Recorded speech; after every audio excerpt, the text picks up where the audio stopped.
माध्यम से कठुआ के सभी लोगों को, जम्मू कश्मीर के सभी लोगों को नए साल की बहुत बहुत बधाई देती हूँ और ये आशा करती हूँ कि 2026 जो है वो आप सबके जीवन में और ज़्यादा खुशहाली, गुड हेल्थ और आपके लाइफ में, आपके परिवार वालों के लाइफ में सब कुछ अच्छा करेगा। इसी के साथ कठुआ पुलिस ने 2025 में जो भी अचीवमेंट्स हासिल की हैं उसके बारे में मैं आपको ब्रीफ करूंगी और 2026 के लिए हमारा क्या विजन रहेगा उसके बारे में आपको बताया जाएगा। 2025 में सबसे पहले अगर मिलिटेंसी की बात करें तो कठुआ में 4 केसेस रजिस्टर किए गए, जिसमें 7 लोगों का अरेस्ट किया गया, 2 टेररिस्ट को न्यूट्रलाइज किया गया, 39 नए OGWs की आइडेंटिफिकेशन हुई और 18 OGWs को PSA के अंदर बुक किया गया। अगर गैंगस्टर्स और ऑर्गेनाइज्ड क्राइम की बात करें तो यहाँ पे 7 गैंगस्टर्स को डिटेन किया गया, 25 गैंगस्टर्स की हिस्ट्री शीट और पर्सनल फाइल ओपन हुई और बेनामी प्रॉपर्टी के लिए कंसर्न्ड अथॉरिटीज को लिखा गया और वो बहुत जल्द 2026 में उसका रिजल्ट मिलेगा, जिसमें वो बेनामी प्रॉपर्टी आइडेंटिफाइड है और उस पर आपको एक्शन देखने को मिलेगा। NDPS की अगर बात करें तो जो मेजर केस यहाँ पे क्रैक किया गया है वो है एक ड्रोन ड्रॉपिंग का इंसिडेंट। पूरे जम्मू जोन का one of its kind drone dropping का केस है, जिसमें 447 ग्राम कॉन्ट्राबैंड वो बरामद हुआ, 1 टोका, 3 लाइव बुलेट्स, 7.65 mm की बरामद हुई और 8 लोगों को अरेस्ट किया गया है अभी तक।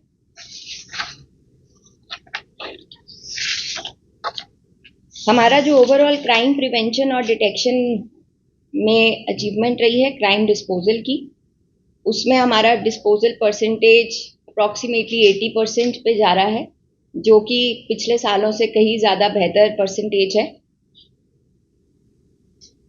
बोवाइन स्मगलिंग की बात करें तो 180 केसेस में FIR लगी है बोवाइन में, 195 लोगों को अरेस्ट किया गया है, 173 व्हीकल्स को सीज किया गया है, 2015 बोवाइन्स रेस्क्यू हुए और 100 गाड़ियों को उनके ड्राइविंग लाइसेंस, RC कैंसिलेशन और सस्पेंशन के लिए लिखा जा चुका है, जो कि कंफर्म भी हो गया है। ड्रोन ड्रॉपिंग के केस के अलावा NDPS केसेस, जो जनरल NDPS केसेस रहे हैं डिस्ट्रिक्ट के अंदर, उसमें 128 FIRs लगी हैं, 158 लोगों को अरेस्ट किया गया है, जिसमें 1756 ग्राम हेरोइन पकड़ी गई है, 18 किलो पॉपी स्ट्रॉ, 1.167 kg चरस, 5.5 किलो गांजा और टैबलेट्स पकड़ी गई हैं। NDPS के अंदर ही 11 ड्रग पेडलर्स की प्रॉपर्टी अटैच हुई है, जिसकी वैल्यू जो है वो 3 करोड़ 7 लाख रुपए मानी गई है। इसके अलावा ओवरऑल 2025 में 37 लोगों पे PSA लगा है और 12 पेडलर्स को, जो कि रिपीटेड ऑफेंडर्स रहे हैं, उनको पिट NDPS के अंदर जेल भेजा गया है। इलीगल माइनिंग की बात करें तो 661 व्हीकल सीज हुए हैं और उनके ऊपर फाइन जो इम्पोज हुआ है उसकी टोटल वैल्यू है 1,07,41,458 रुपीज। जो हमारी ऑनलाइन साइबर क्राइम से रिलेटेड कंप्लेंट्स हमारे पास रजिस्टर होती हैं, उसके अंदर हमारा जो रिकवरी का अमाउंट है वो पूरे साल भर में 4,06,28,946 रुपीज रहा है।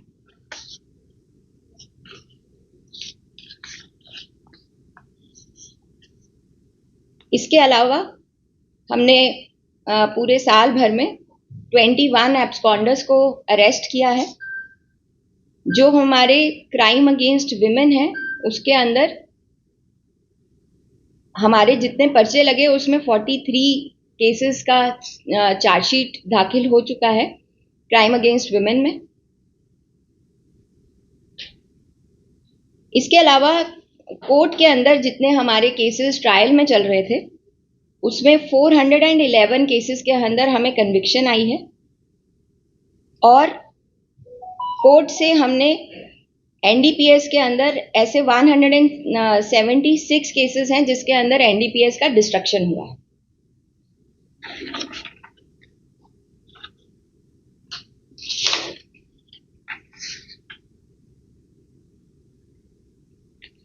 मोटर व्हीकल एक्ट के अंदर ट्रैफिक वायलेशंस का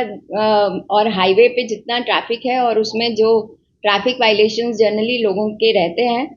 उसको ट्रैफिक पुलिस के साथ स्ट्रेंथन करते हुए 5231 चलान्स जो हैं वो ट्रैफिक वायलेटर्स के अगेंस्ट इम्पोज किए गए हैं। नोटेबल अचीवमेंट्स जो इसके अलावा रही है वो है ऑपरेशन सिंदूर के दौरान कोई कैजुअल्टी या डैमेज किसी गवर्नमेंट प्रॉपर्टी को नहीं हुआ। हाईएस्ट अलर्ट रहा एंड पुलिस ने आर्मी और बाकी फोर्सेस के साथ मिलके हर एक तरीके की एक्सीजेंसी के साथ उस टाइम पे काम किया। सिमिलरली फ्लैश फ्लड्स के दौरान district police Kathua along with district administration, state disaster response force, NDRF और बाकी सब एजेंसीज के साथ मिलकर 263 सिविलियंस को सेफली रेस्क्यू किया गया। उनको रीलोकेट करवाया गया सेफ लोकेशंस के अंदर, उनको मेडिकल फैसिलिटीज प्रोवाइड की गई और हर पॉसिबल असिस्टेंस जो है वो फ्लैश फ्लड्स के दौरान इन लोगों को प्रोवाइड की गई। Last but not the least for this 490 mobile phones जो कि लोगों के या तो चोरी हो गए थे या वो कहीं गुम गए थे वो रिकवर करके उनको वापस किए गए जिसकी वैल्यू अप्रॉक्सीमेटली 82.1 लाख है एंड 283 मिसिंग जो भी पर्सन्स रहे हैं डिस्ट्रिक्ट के अंदर उनको रिकवर करके फैमिलीज को वापस दिया गया। 2026 का जो विजन है उसके अंदर जे&के पुलिस ने 2026 को ईयर ऑफ पुलिस टेक्नोलॉजी के नाम से नवाजा है। इसके अंदर आपको कई सारे नए इनिशिएटिव्स देखने को मिलेंगे। जे&के पुलिस जो है वो और ज़्यादा हाईटेक बनेगी जिसके अंदर आर्टिफिशियल इंटेलिजेंस के भी कुछ नए इनिशिएटिव्स लिए जाएंगे। उसके अलावा जो हमारे जनरल क्राइम रहते हैं वो हमारे हाई प्रायोरिटी पे रहेंगे ही, चाहे वो टेररिज्म से रिलेटेड हो, चाहे वो नारकोटिक से रिलेटेड हो, बोवाइन स्मगलिंग हो, नार्को टेररिज्म हो, इलीगल माइनिंग हो या साइबर फ्रॉड। इन्हीं चीज़ों के ऊपर 2025 में भी काफ़ी काम किया गया है और इसको हम आगे और अच्छे से कंटिन्यू करेंगे।